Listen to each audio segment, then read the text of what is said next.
Hello, my name is Damian Salgado. This is for History of Gaming at Academy of Art University, and this is for my game Aim Zone. It's a description of the game. Basically, I got the idea from trying to think about where people took their thoughts or what they did in between times of need. So when they were hunting and gathering and farming, they were doing something for need or survival.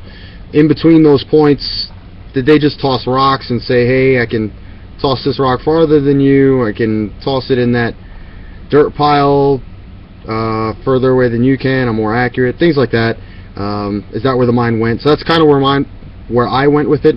I took the 6 baubles and I placed one away from, so my furthest boundary I made it a wall. So in this instance, if it was in a cave, it could have been the cave wall, or in a castle, anything like that.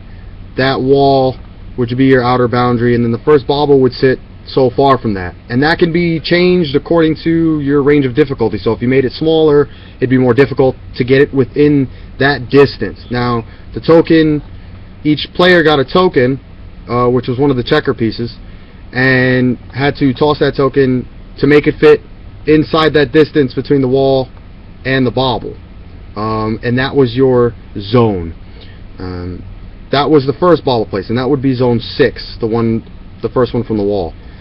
Then a bauble placed right behind it, whatever distance cared for difficulty by the party, determined by them. That would be zone 5, that distance in between. Zone 4, so on, until you got to the last bauble, placed it, and that would be zone 1. Both players roll a dice, see who goes first, and then the player's turn, who it is to go first, would roll the dice, and that corresponding number, so let's say a 4, that would be the zone they had to aim for tossing the token. And so they would have to toss the token, try to get it in that zone of distance, and if they did, that's 1 for them. And the first player that did that 3 times, they won. So I try to keep it simple. I try to keep it in light of maybe what people would have done with having simple objects, because in my eyes those would have been rocks, and just rocks, dirt, and the wall.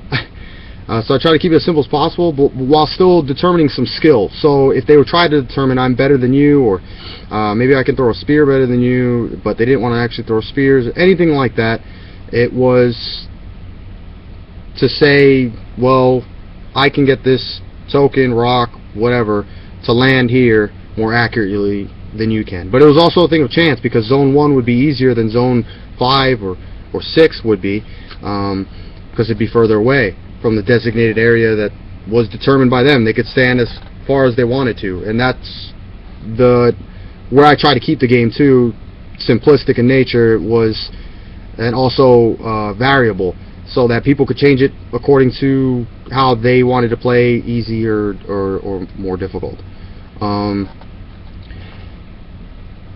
The game was pretty much to measure, like I said, chance and skill, but simple. And that's Aim Zone. And if you guys want to try it out with the pieces at home that we had to use for our game kit, that'd be cool. I'd like to see you guys' videos and try some of yours out, maybe set them up and see which one is more fun, more difficult, or whatever. If you guys are watching this, thanks.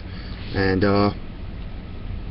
the demonstration video, me and my wife are demonstrating playing the game 1 or 2 rounds, and I'll include that as well according to the assignment. Thanks, guys.